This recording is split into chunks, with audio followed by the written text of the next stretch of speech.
국회 대정부질문 마지막 날 교육사회 문화 분야 대정부질문에서는 코로나19 백신 확보, 피해 소상공인 대출 상환 유예 등이 주요 쟁점으로 거론됐습니다. 정세균 국무총리는 11월 집단 면역 형성이 목표라고 밝혔습니다. 더불어민주당이 4차 재난지원금 논의를 곧 시작하겠다며 선별지급과 전국민 지급 병행 방침을 거듭 확인했습니다. 국민의힘은 자영업자부터 피해 규모에 따라 선별적으로 차등 지급해야 한다고 주장했습니다. 김명수 대법원장의 거짓 해명 논란과 관련해 국민의힘이 1인 릴레이 시위를 이어가면서 사퇴를 거듭 압박했습니다. 더불어민주당은 임성근 부장판사 탄핵의 본질을 흐리는 정치 공세라면서 김 대법원장을 엄호했습니다. 뉴스앤 파워 인터뷰. 오늘은 이춘석 국회 사무총장과 함께 취임 한 달을 맞은 소회와 국회 세종시 이전에 대한 구상, 그리고 일하는 국회, 전문성 있는 국회를 만들기 위한 국회 사무처의 역할에 대해서 짚어봅니다.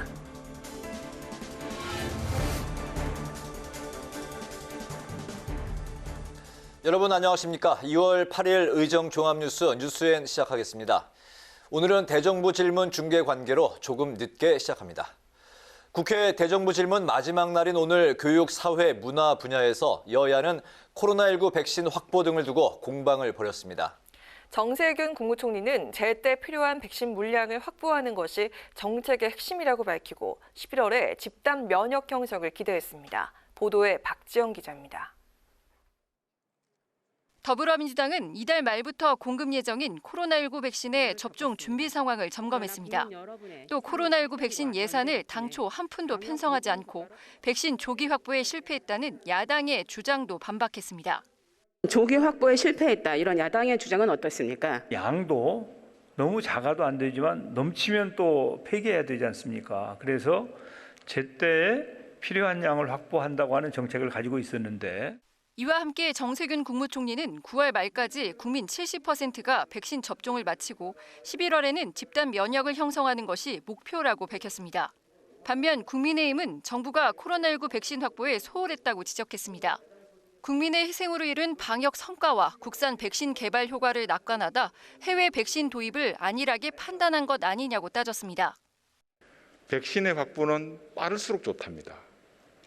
안정성, 효과성 중요하지만 백신 확보 전략에는 신속성도 같이 가미가 되어야 된다. 민주당은 코로나19로 피해를 본 중소기업과 소상공인 등을 위해 3월 말로 다가온 대출 만기 연장과 이자 상환 유예 조치 등도 주문했습니다.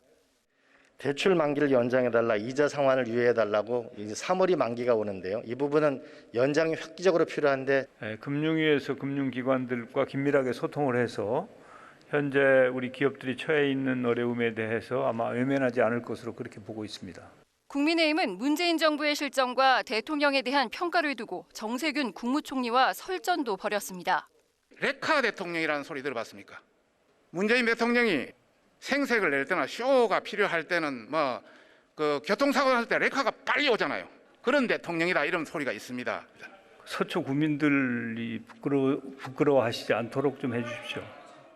또 이명박 박근혜 전직 대통령에 대한 사면 건의도 나왔는데 정세균 총리는 우선 국민 공감대가 형성돼야 한다는 입장을 밝혔습니다. 국회 방송 박지영입니다. 국민의힘이 1인 릴레이 시위를 이어가며 김명수 대법원장의 사퇴를 거듭 요구했습니다. 반면 민주당은 대법원장이 사과까지 했는데 국민의힘이 정치 공세를 펴면서 오히려 사법개혁의 본질을 흐리고 있다고 반박했습니다. 김동길 기자의 보도입니다. 국민의힘은 김명수 대법원장이 정권의 눈치를 보면서 집권 여당의 사법부 장악 시도를 묵인하고 사법부 수장으로서의 책임을 내던졌다고 비판했습니다. 대법원이 마땅히 처리해야 할 선거 무효 소송이 법정 기한을 넘겼고 집권당의 정파적 이해에 충실한 대법원 판결이 계속 이어지고 있다는 겁니다.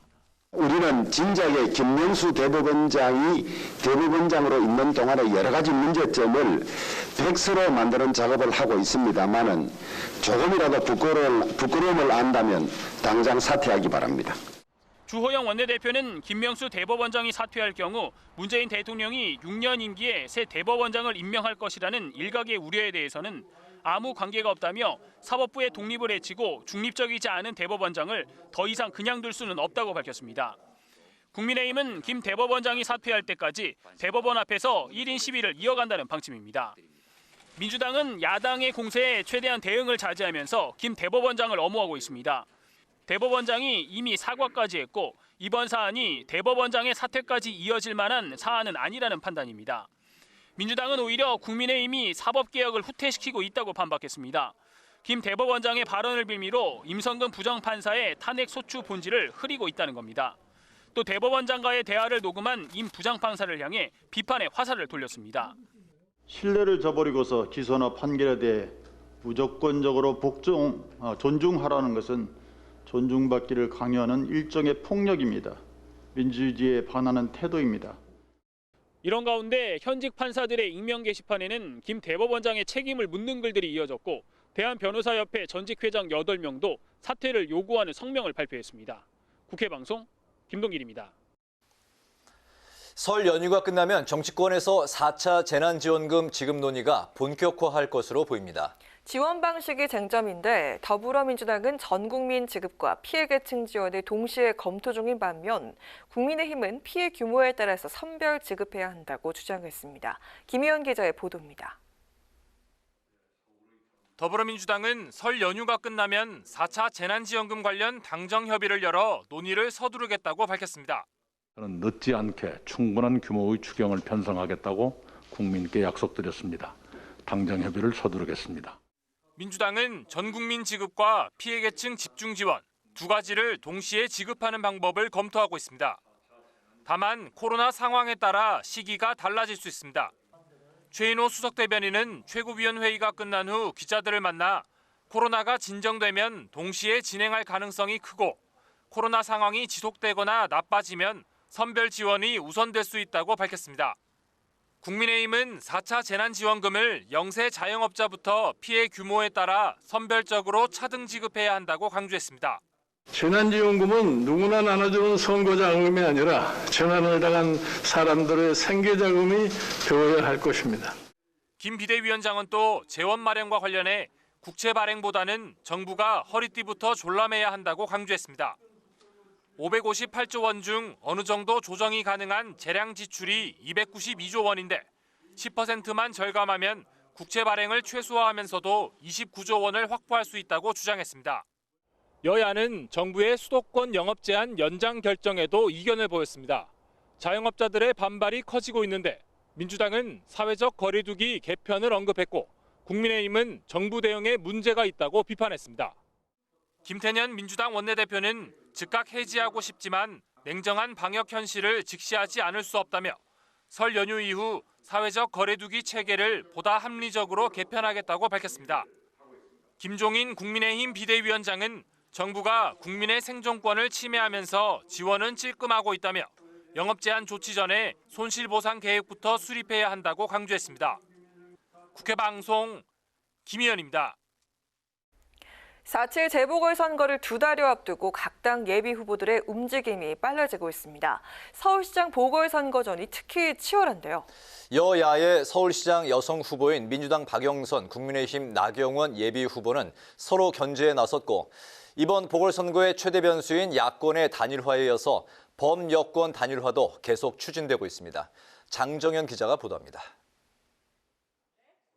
최근 잇따라 발표된 여론조사 결과 서울시장 적합도에서 선두를 차지한 민주당 박영선 서울시장 후보. 몸을 낮춘 신중한 발언을 이어가며 국민의힘 나경원 후보의 최대 1억 1,700만 원 지원 출산 정책에는 반대 의사를 밝혔습니다. 시에서 돈을 준다고 해서 결혼하고 시에서 돈을 준다고 해서 출산한다고는 생각하지 않습니다. 그런데 그 행복의 가치 개념이 거기서 빠져 있다라고 보고요. 국민의힘 나경원 후보도 박영선 후보의 지지율은 일시적인 것이라며 견제에 나섰습니다. 박영선 후보의 출마 선언에 컨벤션 효과가 좀 있는 것 같습니다. 야권의 후보들에 대한 지지가 분산되어서 지금 지지를 나타내기 때문에 그렇다고 생각을 합니다. 양당 통합을 전제로 열린민주당 김진애 후보에 이어 정봉주 후보와 범여권 단일화에 합의한 민주당 우상호 후보는 거듭 단일화의 필요성을 강조했습니다. 이번 서울시장 선거 지면 문재인 대통령 레임덕 바로 오는 거 다 알면서 지금 네 편 내 편 따지고 유불리 따지고 이게 나한테 유리한가 불리한가 이 따질 때인가. 야권 단일화도 곧 가시화될 전망입니다. 국민의힘은 오늘 서울시장 예비 후보들의 경선 기호를 1번 오신환 전 의원, 2번 오세훈 전 서울시장, 3번 나경원 전 의원, 4번은 조은희 서초구청장으로 확정했는데 후보들 모두 3자 구도는 필패라는 인식을 함께했습니다. 그 여세를 몰아서 끝까지 아름답고 멋진 경선을 통해서 야권 단일화 반드시 이루어내겠습니다. 안철수 금태섭 후보 간 제3지대 경선 결과는 다음 달 1일 결정됩니다. 한편 국민의힘 부산시장 경선에선 박민식 후보가 이현주 박성훈 후보에게 단일화를 공식 제안해 박형준 후보가 주도하고 있는 경선 판도에 어떤 파장을 가져올지 주목됩니다. 국회 방송 장장현입니다.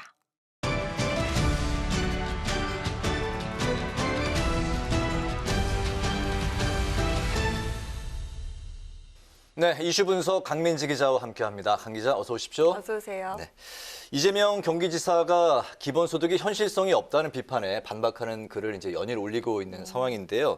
아무래도 그동안 이 사안에 반대 입장을 보여왔던 이낙연 대표 그리고 정세균 총리를 겨냥하는 것으로 보이네요. 네, 지난 2일 이낙연 대표의 교섭단체 대표 연설 이후 기자들과 만난 자리에서 나온 이야기 때문입니다. 이 대표가 이른바 이재명 브랜드로 메고 있는 기본소득을 지적하는 발언을 한 건데요. 기본소득이 알래스카를 빼면 하는 곳이 없고 그걸 복지제도의 대체제로 생각하는 사람이 별로 없다면서 부정적인 입장을 밝힌 겁니다. 정세균 총리도 외신 인터뷰에서 지구상에서 기본소득제를 성공리에 운영한 나라는 없다. 한국의 규모를 감안할 때 실험하기 적절치 않다 이렇게 지적한 것도 말입니다. 그러자 이재명 지사가 가만히 있지 않았습니다. 주말 내내 반론글을 SNS에 게재를 한 건데요. 기본소득 필요성과 재원 마련과 같은 내용이 있는 A4 6장 분량의 기본소득 내용을 올리기도 했고요. 또 BTS나 기생충을 언급하면서 우리가 얼마든지 세계를 선도할 수 있다 이렇게 반박하면서 논쟁이 계속 이어지고 있는 겁니다. 오늘도 이 지사의 반론은 계속됐는데요. 정치적 억지가 아닌 상식과 합리성에 기초한 건설적 논쟁을 하자고 제안을 하면서요.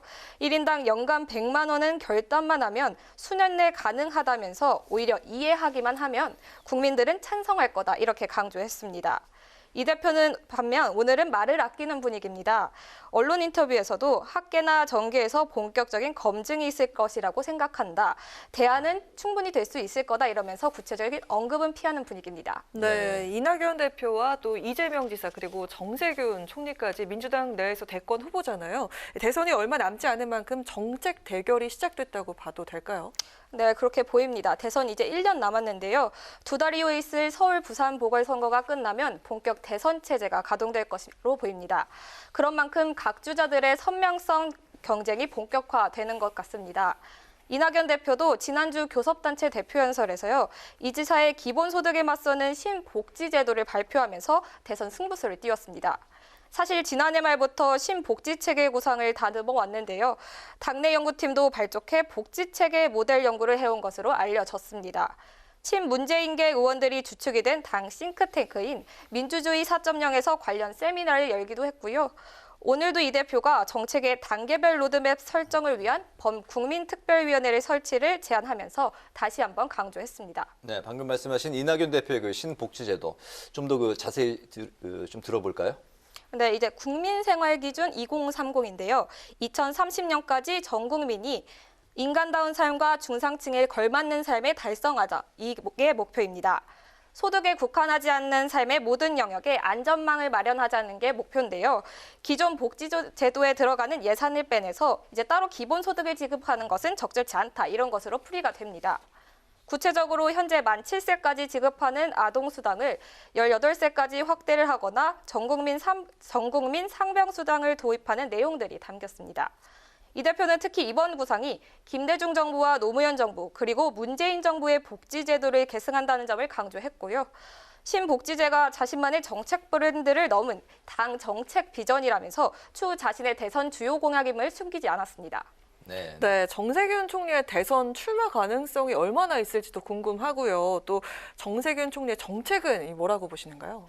네, 우선 출마 가능성은 높게 보고 있습니다. 우선 보궐선거가 끝나면 바로 개각이 있을 것이라는 시각이 많은데요. 네. 선거 직후 정 총리의 여의도 복귀와 동시에 곧바로 대선 캠프가 가동할 수 있도록 이제 사전 계획 중인 것으로 알려졌습니다.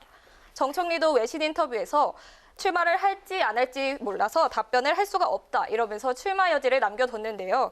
이런 가운데 현재까진 손실보상제가 정세균 총리의 강력한 정책 브랜드가 될 것이라는 전망입니다. 그동안 코로나19로 방역을 진두지휘해왔고요. 성과도 거뒀지만 약간 국가 지도자 모습으로서는 2% 부족하다고 보는 것 같습니다. 지난번에 기재부에서 손실보상제 법제화가 어렵다는 취지로 말하자 이 나라가 기재부의 나라냐며 거칠게 반응했죠. 이렇게 손실보상제를 주요 이슈로 가져오면서 선명성을 부각하고 있습니다. 이처럼 손실보상제를 선뜻으로 선택한 것으로 보이는데요. 여기에 더불어 엊그제는 정 총리의 싱크탱크인 로 볼 수 있는 전북 국민시대 3기가 출범을 했습니다. 2011년 정 총리가 제안해서 만들어진 조직으로 2012년 민주당 대선 경선에서 정 총리를 지지하면서 알려진 조직입니다. 그동안 활동이 많이 없었는데요. 이제 작년 하반기부터 활동을 본격 시작했습니다.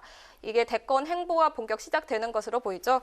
이제 각계 전문가들과 함께 정책 구상에도 착수했다고 하니 최근 주도하고 있는 손실보상제를 넘은 정세균표 정책도 나올 것으로 보입니다. 네.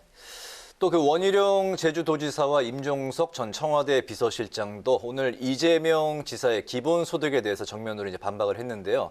이렇게 그 대권 주자들로 꼽히는 분들이 이 지사의 그 정책과 이제 그런 견해에 대해서 계속 그 비판과 견제가 이어지고 있는 것 같네요. 네, 원희룡 지사가 오늘 SNS에 이재명 경기도지사가 주장하는 무차별 기본소득은 세금만 올리고 복지를 방해하는 괴물이다 이렇게 강조를 했습니다. 또 소득 재분배 효과도 없을 것이라면서 토론을 제안하기도 했는데요. 여기에 임종석 전 청와대 비서실장도 비판에 가세를 했습니다. 이 아이디어가 지금 우리 현실에서 정의롭냐는 문제의식을 떨칠 수가 없다 이렇게 말하면서 이낙연 대표의 표현이 틀린 말도 아닌데 화를 많이 냈다고 공개 비판했습니다. 임 전 실장이 이재명 지사의 대표 정책을 공개 저격한 것은 이례적인데요. 이런 대권 주자들의 이재명 지사 정책 비판 이유는 최근 이 지사의 대권 지지율에 있는 것 같습니다.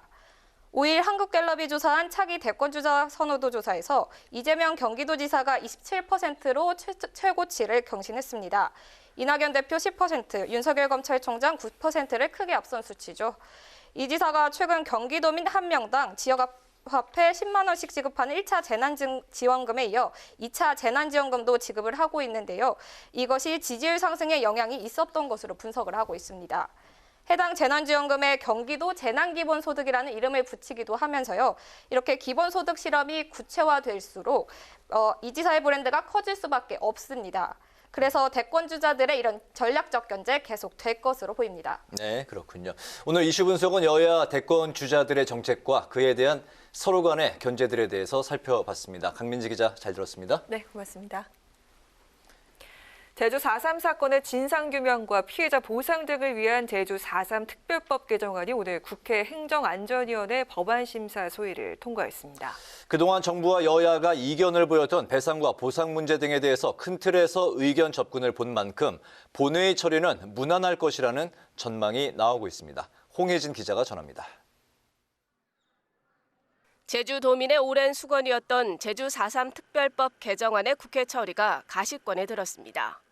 행안위 법안 소위는 민주당 오영훈, 국민의힘 이명수 의원이 각각 대표 발의한 제주 4.3 사건 특별법 개정안을 병합 심사에 통과시켰습니다.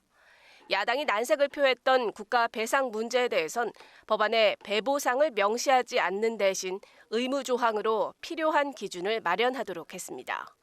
논란이 됐던 불법 군사재판 무효화와 관련해선 주무부처인 행안부와 법무부가 제주 4.3 수용인에 대해 일괄적 직권 재심을 추진하는 방안을 검토합니다. 또 추가 진상조사와 관련해선 여야가 2명씩 4.3 진상조사위원을 추가로 위촉하고 소위원회를 구성하기로 합의했습니다. 제주 4.3 특별법은 지난 20대 국회에서 법안 소위 문턱도 넘지 못하면서 끝내 처리가 불발된 바 있습니다.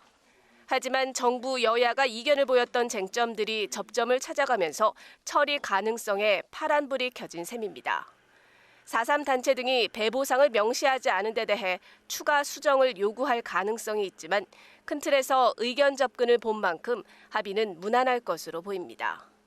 여기에 여당 지도부가 2월 임시국회 처리를 강력 추진하면서 법안 통과 가능성을 더 높이고 있습니다. 남은 과제가 아직도 많습니다. 검찰개혁과 언론개혁 관련법, 4.3 특별법, 가덕도 신공항 특별법, 아시아 문화중심 도시법 등을 기다리는 국민이 많습니다. 법안 소위를 통과한 개정안이 행안위 전체 회의와 법사위를 거치면 오는 26일 본회의에 상정됩니다. 국회방송 홍혜진입니다.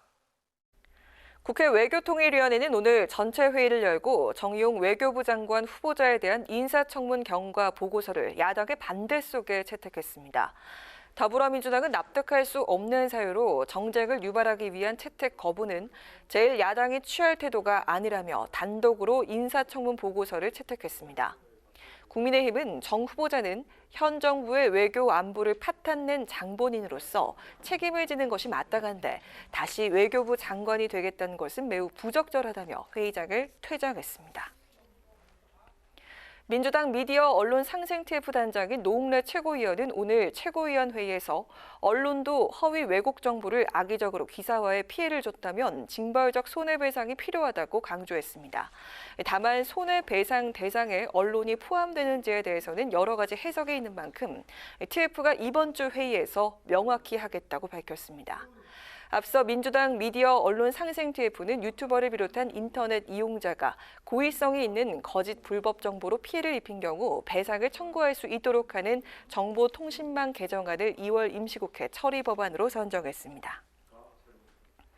국민의힘 주호영 원내대표는 오늘 취임 인사차 방문한 박범계 법무부 장관에게 박 장관이 법원 출신으로서 검찰의 문화나 풍토를 바꾸는 데 도움을 줄 줄 알았는데 그런 기대는 접었다고 밝혔습니다. 이어 박 장관이 검찰 인사를 단행하는 과정에서 검찰총장을 패싱했다는 주장이 나왔다며 기대했던 검찰과 협의하는 모습은 아니었다고 지적했습니다. 박 장관은 미흡한 점이 있더라도 양해 바란다며 7월 인사 때 염려한 것을 포함해서 잘 반영하겠다고 강조했습니다. 유기용 국회 교육위원장이 부친을 대신해서 6.25 화랑 무공훈장을 받았습니다. 유기용 위원장은 6.25 당시 입대에 공을 세운 고 유도위 1등 중사의 장남으로 유가족을 대표해서 훈장을 대신 받게 됐습니다. 화랑 무공훈장은 공적이 뚜렷한 전쟁 영웅에게 수여하는 훈장으로 고 유도희 선생은 6.25 당시 부친이 인민군에 납북당한 상황에서도 군에 입대해 전공을 세운 것으로 전해졌습니다.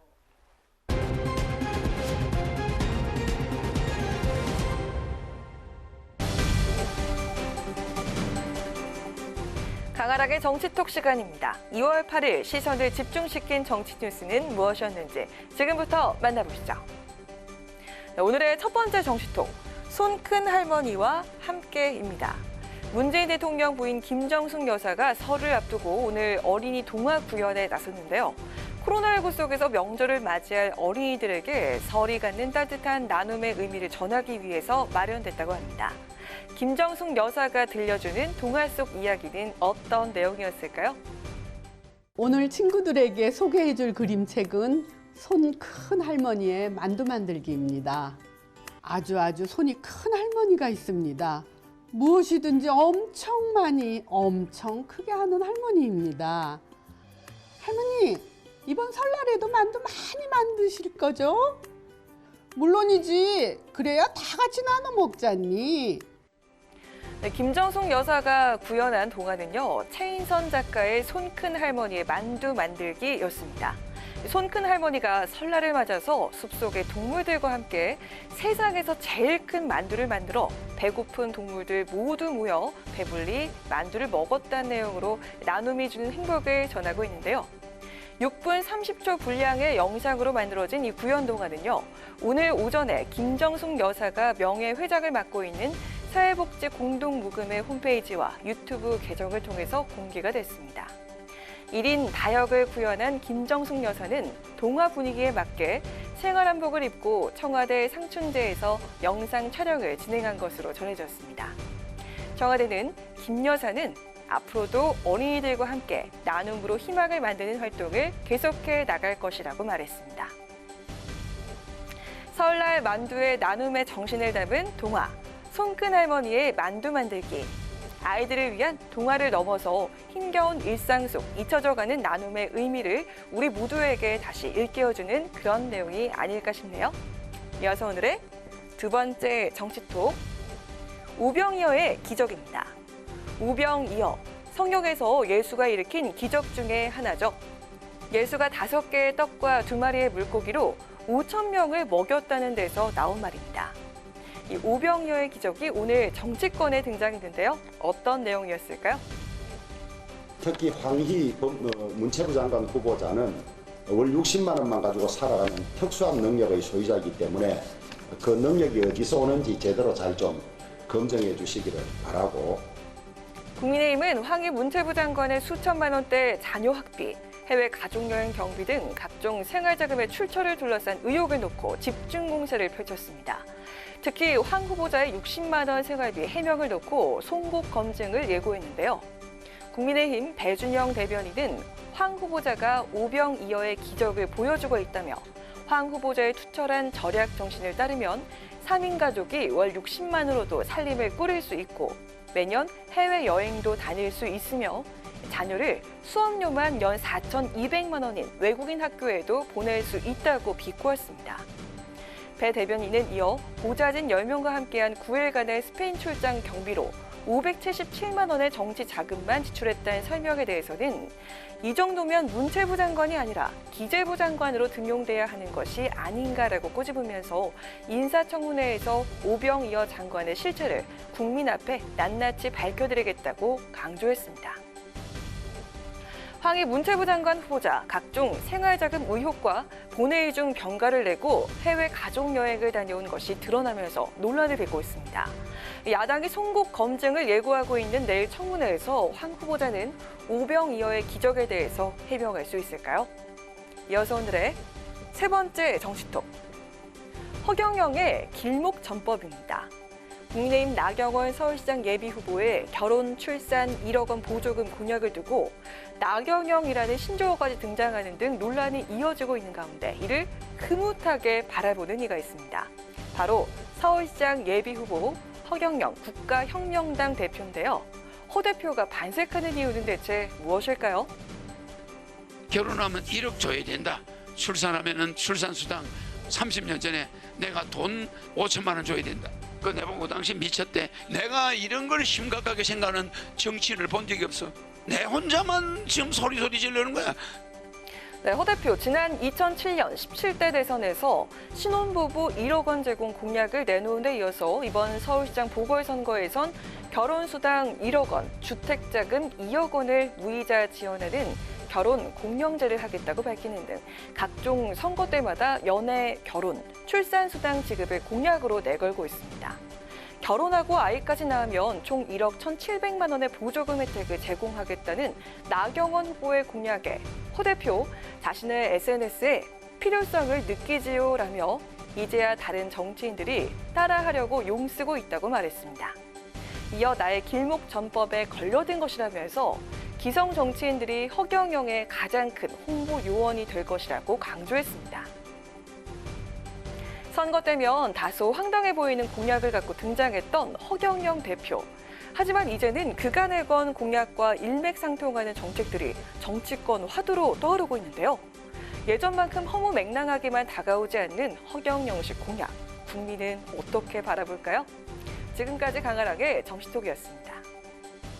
타협하는 것이 원칙이지만 원칙은 타협하지 않는다 하는 소신을 가지고 있습니다. 사무처가 제 역할을 다할 수 있도록 뒷받침하겠다 하는 말씀을 드립니다.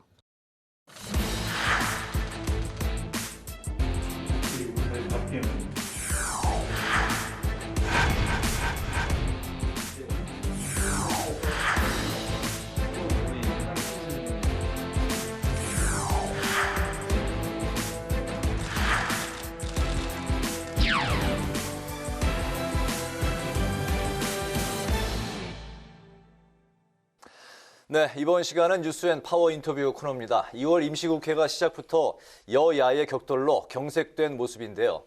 국민에게 신뢰받는 국회, 국민의 삶을 개선하는 국회를 만들기 위한 국회 사무처의 역할이 그 어느 때보다 중요한 시점입니다. 국회를 뒷받침하는 국회 사무처의 역할과 과제는 무엇인지 오늘은 이춘석 국회 사무총장과 함께 이야기 나눠보겠습니다. 사무총장님 어서 오십시오. 어서 오세요. 예, 반갑습니다. 예, 반갑습니다. 사무총장님께서 꼭 한 달 전 국회 사무총장으로 이제 임명이 되셨는데요. 한 달간의 좀 소회부터 들어볼까요? 한 달이 지났다고 하는데 네. 어떻게 지냈는지 모르겠습니다. 뭐 아침 8시에 출근해서 네.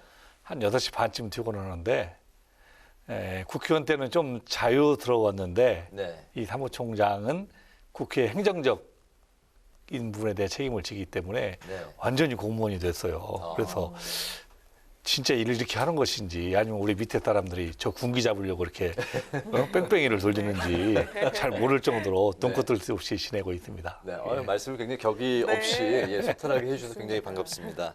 변호사 출신으로 또 3선의 국회의원을 지내셨고 이제는 이제 국회 사무총장으로서 이제 또 다른 삶을 살고 계시잖아요.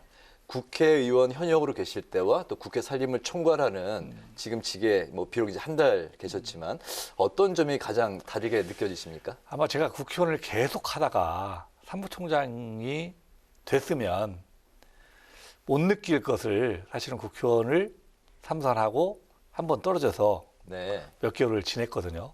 그랬더니 우리 국민들이 국회를 보는 분들이 제가 국회의원 안에 있을 때는 네. 그럼 못 느꼈던 것들을 제가 볼 수 있고 느낄 수 있었습니다. 네네.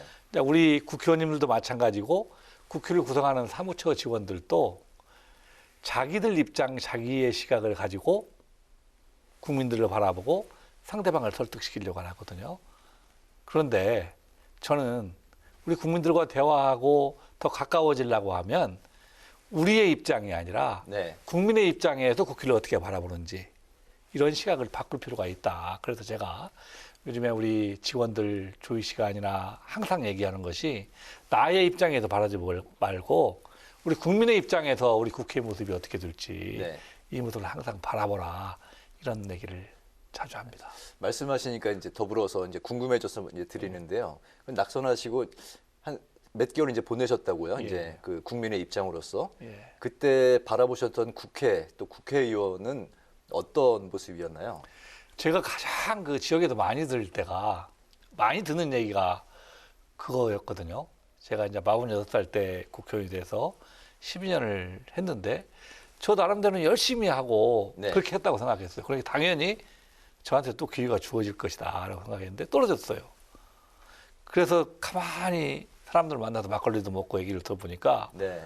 무슨 말씀을 하시냐면 뻣뻣하다 이거야. 이게 거만하고 뻣뻣하다. 인사도 잘 안 는다. 그래서 그걸 고치라는 거예요. 예. 그래서 이걸 어떻게 고치지 했는데 한 3개월 지나니까요. 어깨에 힘이 다 빠지더라고요.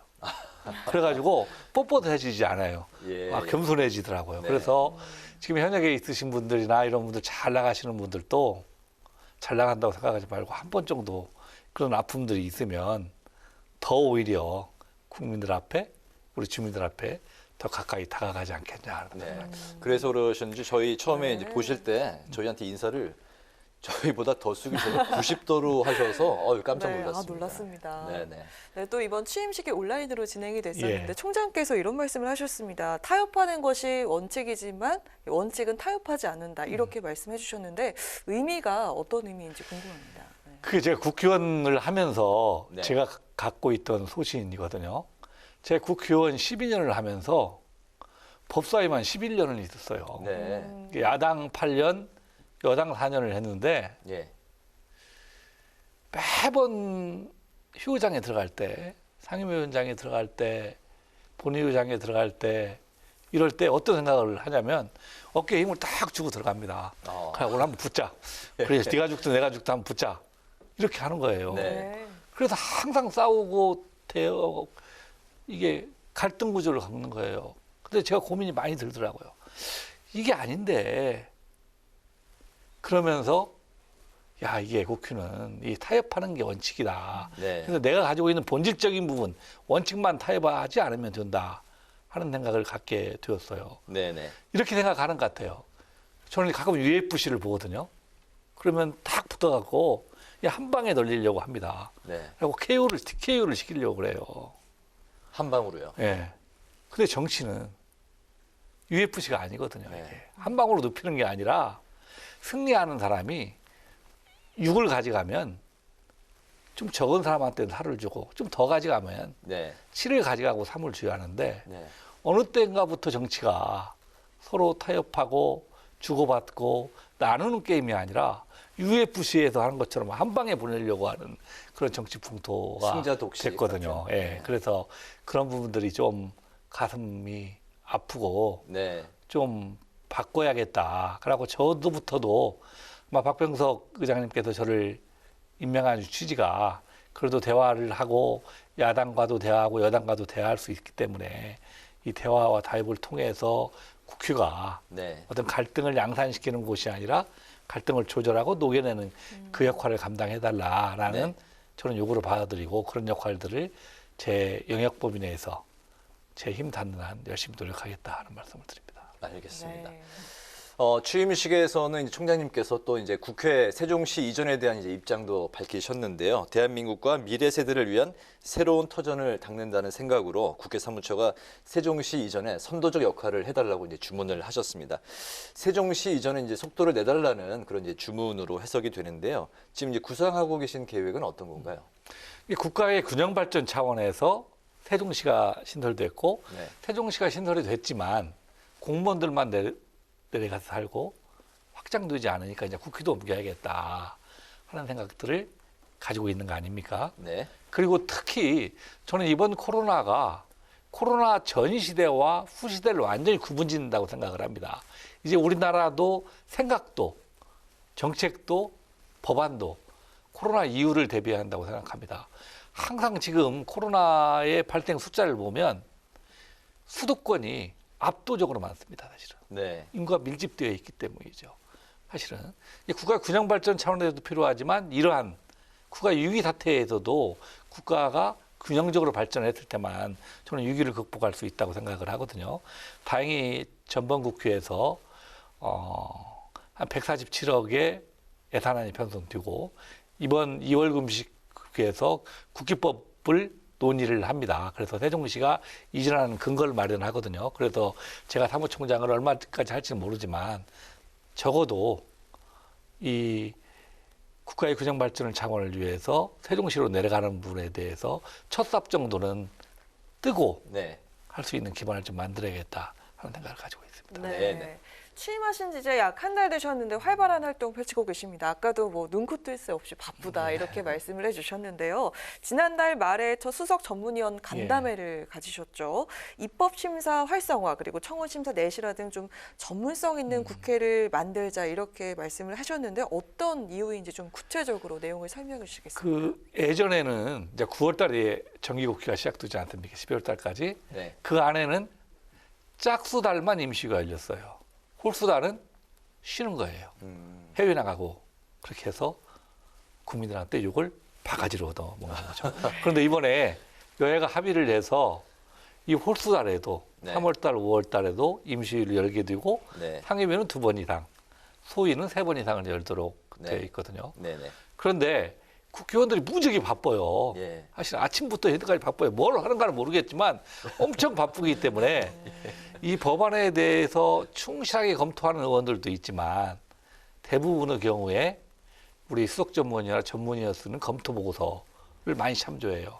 그래서 이 검토 보고서의 질이 좋아지면 좋은 법이 나가게 되고 하는 겁니다. 특히 요즘에 코로나로 어려움을 겪고 있지 않습니까, 국민들이. 네네. 특히 민생에 관한 법들을 최우선적으로 해야 하는 거죠.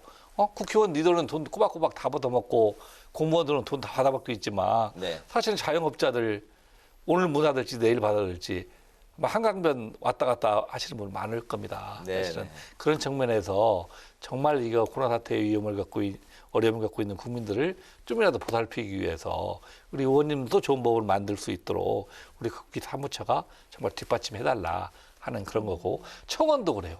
청원은요. 제가 의원을 해보니까요. 또 사무총장을 해보니까 갈 때 다 갑니다. 경찰서도 가보고 시청도 가보고 어디도 다 가보고 네.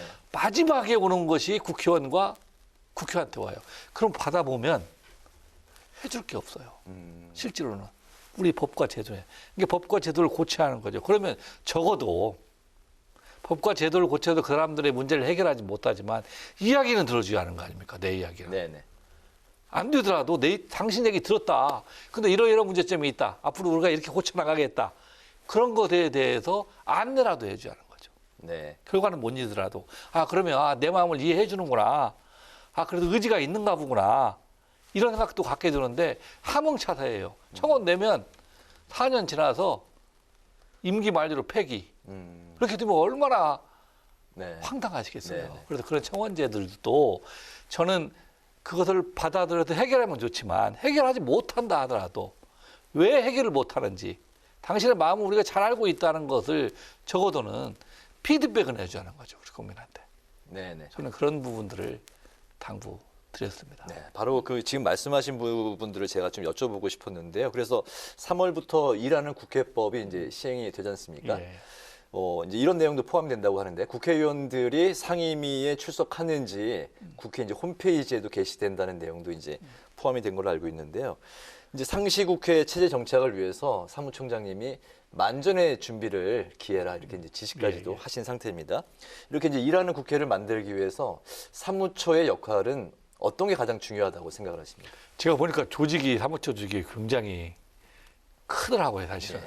그래서 의원님들이 법을 만들고 활동을 하지만 그에 뒷받침을 하는 것은 우리 국회 사무처가 다 하거든요. 아까 말씀드린 대로 법안에 대한 검토 보고서, 뭐 예산에 대한 검토 보고서 이런 것들 다 쓰는 것들이요. 근데 이런 기본적인 자료가 충실화돼야만 사실은 의원님들이 더 좋은 법을 만들고 예산 심사도 더 잘할 수 있는 거거든요. 그래서 그 베이스를 만드는 것이 사무처의 일이기 때문에 우리 사무처 구성원들이 최선을 다하시고 우리 또 국회 방송 같은 걸 예를 들자면 사실 우리 국민들이 국회가 잘못해서 요거도 먹는 거 많아요. 뭐 저 동의합니다. 그런데 사실은 국회와 전혀 관련 없는 것들도 요거도 먹어요. 지금도 돌아다니면 야, 너 국회의원 떨어졌으니까 국가에서 연금 얼마 나오냐? 이렇게 물어봐요. 근데 연금 하나도 안 받거든요. 우리 KTX 타면 국회의원들 다 돈 내고 타거든요. 국회에서 입법보조 나오거든요. 근데 KTX도 공짜로 타고 배도 공짜로 타고 항공기도 공짜로 타고 연금도 받고 막 이렇게 하거든요. 그래서 잘못한 부분에 대해서는 사과하고 고쳐야하고 또 왜곡된 부분, 우리 국회가 잘못 알려진 부분에 대해서는 분명히 알려야 하는 거죠. 그런 부분들이 또 우리 국회 방송에서 우리 신동진 아나운서랑 김원아 아나운서가 잘 해주실 걸 또 부탁드립니다. 네, 알겠습니다. 열심히 또, 하겠습니다. 총장님 그 SNS 글에서 정말 많은 감정이 느껴지는 게 있었습니다. 20여 년간 국회의원회관 구둑방에서 일하시던 분이 최근에 고인이 되셨는데 추모하는 글을 올리셨더라고요. 그래서 굉장히 많은 감정들이 느껴졌습니다. 어떤 의미가 있는지 좀 소개를 해주시죠. 아마 거기 의원회관에 근무하시는 분들은 다 알 거예요. 저도 12년을 근무했으니까 그분이 이제 안경 아저씨라고 저희는 불러요. 이게 안경을 쓰고 다니시면서 그렇게 이제 하셔요. 근데 항상 웃으시면서 그렇게 해주시고 또 언제든지 부르면 또 오셔서 말없이 웃으시면서 하거든요. 국회라는 곳이 이 건물도 어마어마하게 크지 않습니까? 그 스포트라이트를 많이 받는 스타 국회의원들도 많지 않습니까? 그런데 그런 안경 아저씨처럼 말 없는 곳에서 구두를 닦으시는 분, 또 환경을 위해서 최선을 다하시는 분, 최근에 보니까 눈 오니까요. 우리 관리국 직원들이 한 명도 퇴근을 못해요. 눈 오면 쌓이면 못 친다는 거예요. 쌓이기 전에 치워야 하기 때문에 다 대기해서 눈을 칩니다. 이 국회가 화려하게 보이지만 그 이면에는 정말 빛도 없이 이름도 없이 성실하게 하는 사람들이 있거든요. 대한민국의 축소판이 저는 사실 우리 국회 안에 있다고 생각을 합니다. 그래서 돌아가실 때 좀 안타까움이 있어요. 또 가족들이 없어서 그렇게 치러는 부분들을 얘기 듣고 어떻게 보면 우리의 동료인데 그런 안타까움에서 그런 글을 남겼습니다. 하여튼 제가 사무총장이 있는 동안에는 좀 이렇게 어려운 곳에서 더 힘드신게 일하시는 분들의 복지라든가 또 그분들이 자부심을 느낄 수 있도록 또 더 가까이 다가가면서 일하겠습니다. 네네, 말씀하신 대로 소외되고 또 이제 불우한 환경에 있는 분들을 위해서 많이 힘써 주시기를 기대하겠습니다. 네. 이어서 정치권 이야기도 해보겠습니다. 총장께서는 국회가 대화와 타협을 통한 국민 통합의 장으로 자리매김하도록 노력하겠다 이렇게 말씀을 하셨는데요. 여야가 2월 임시국회 시작부터 곳곳에서 충돌을 하고 있는데 앞으로 여야의 협치를 위해서 어떤 노력을 기울여야 한다고 생각을 하시는지요? 제가 이제 운이 좋아서 재선 때 수석부 대표를 또 하고 또 법사위의 간사, 뭐 예결위 간사 이런 간사들 여야가 대립하는 지점에 타협을 보는 역할들을 좀 했어요. 근데 국회라는 것이 이 다양한 이해관계를 반영하는 거 아닙니까? 네네. 근데 크게 보면 이 정치권은 이 명분과 실리가 있어요. 어떤 사안은 명분을 챙겨야 할 부분이 있고 어떠한 부분은 실리를 챙겨야 할 부분이 있습니다. 그런데 이 명분과 실리를 한쪽에서 다 가져가려고 하면 상대방은 반발합니다. 이 사안에 있어서는 어느 여당이 명분을 찾으면 야당한테 좀 실리를 주고 야당이 명분을 찾을 사안이면 그쪽한테 명분을 주고 여당이 실리를 챙겨야 하는데 그러한 부분들이 그 일선에 계신 분들이 열심히 노력하지만 하여튼 어떤 이유든가 잘 안 되고 있는 것 같아요. 저도 이제 가끔 우리 여당 의원님도 만나서 얘기를 하고 야당 의원님도 만나서 얘기를 합니다. 따로따로 얘기할 때는요, 대화가 잘 돼요. 근데 합쳐놓으면 잘 안 돼서 제가 양쪽을 같이 모시는 모임을 좀 만들려고 하니까 아, 이게 모임 만드는 것 자체도 힘들어요, 만나는 것도. 그래서 내가. 또 요즘에 여야가 좀 잘 개인적으로는 사적으로 잘 안 보이신다. 설 끝나고 나서는 한 두세 개 약속을 했어요. 하여튼 이제 수석부 대표를 만나면 여야 수석부 대표를 같이 만난다든가 뭐 이렇게 같이 만나서 같이 대화를 할 수 있는 물꼬들을 좀 저는 중립적 입장이니까 그런 역할들을 제가 좀 담당하고 좀 열어 드리는 것이 제가 해야 할 역할 아니겠냐 하는 생각을 합니다. 알겠습니다. 네, 오늘 정말 진솔한 인터뷰를 해주셨는데요. 34대 사무총장으로서 앞으로 꼭 이루고 싶은 목표는 무엇인지 또 어떤 사무처 수장으로 기억되고 싶으신지 한 말씀 부탁드리겠습니다. 제가 능력이 부족하고 그렇게 합니다. 그래서 저는 딱 한 가지만 하고 싶은데 한 가지만 하면 좀 부족하다 보니까 두 가지 정도만 생각을 하겠습니다. 첫 번째는 우리 국회 사무처나 국회가 국회의 입장이 아닌 국민의 입장에도 어떻게 바라보고 있느냐. 그래서 그런 것들을 로드맵이라든가 절차를 바꾸고 있습니다. 여기 그냥 보면 우리 국민이 국회를 찾아왔어요. 그래서 누구를 만나고 싶어. 막 복잡해요. 뭐 써야 하고 동의받아야 하고 하거든요. 그러면 지치거든. 그럴 때 찾아온 국민들 입장에서는 어떻게 해주는 게 좋을 건가. 그냥 하나의 예시인데 이런 식으로 이 반대 국민의 입장에서 국회를 바라보는 쪽에 시각을 갖도록 하겠습니다. 그리고 또 우리 국회의장님이 올해 최대 화두로 국민통합위원회, 국민통합을 지켜야겠다. 진짜 이게 심각하거든요. 이게 국민이 우리 국회라도 적어도 국민통합위원회도 좀 발족을 했기 때문에 뭐 세대 간, 계층 간, 성별 간, 지역 간 이런 것들을 좀 통합해내는 그런 국회가 만들도록 부족하지만 최선을 다하겠다 하는 말씀을 드립니다. 네, 이제 또 곧 설 명절을 앞두고 있는데요. 우리 시청자분들께, 국민들께 한 말씀 또 부탁드리겠습니다. 코로나가 거의 막바지인 것 같습니다. 우리 국민들의 위대한 힘이 저는 코로나의 극복 국가를 우리나라를 만들 수 있을 거라고 생각합니다. 가족들이 5분 이상 모이지 못하니까 서운하신 분들도 있다고 그래요. 이번에 추석에서 그 방역수칙 꼭 지켜주시면 사실은 다음 추석에는 더 많은 가족들이 모여서 웃음꽃 피는 시대가 올 겁니다. 우리 국회도 우리 국민들이 보기에는 한없이 부족하지만 국민 속으로 좀 더 다가가고 민생의 문제를 해결하는 국회가 될 수 있도록 더 열심히 노력하겠다 하는 말씀을 드립니다. 네, 오늘 그 총장님하고 이렇게 인터뷰를 나눠보니까 참 소탈하시고 그리고 마음과 마음으로 소통하는 그런 진정성이 느껴져서 참 좋았습니다. 예, 고맙습니다. 그리고 특히 이제 분배의 정치 철학 아주 인상적이었습니다. 오늘 말씀 바쁘신데도 불구하고 저희 나와주셔서 오늘 말씀 아주 잘 들었습니다. 감사합니다. 예, 고맙습니다. 네, 뉴스앤파워 인터뷰 지금까지 이춘석 국회 사무총장과 함께했습니다. 오늘 전국적으로 반짝 한파가 찾아왔는데요. 이번 추위는 내일 아침까지 이어지겠습니다. 내일 낮부터 따뜻한 서풍이 불면서 기온이 올라서 포근해지겠습니다. 설 연휴가 있는 이번 주 예년보다 온화한 날씨가 이어질 전망입니다. 네, 오늘 뉴스엔은 여기까지입니다. 국민의 국회를 위해서 내일도 뉴스엔이 함께하겠습니다. 시청해주신 여러분 고맙습니다.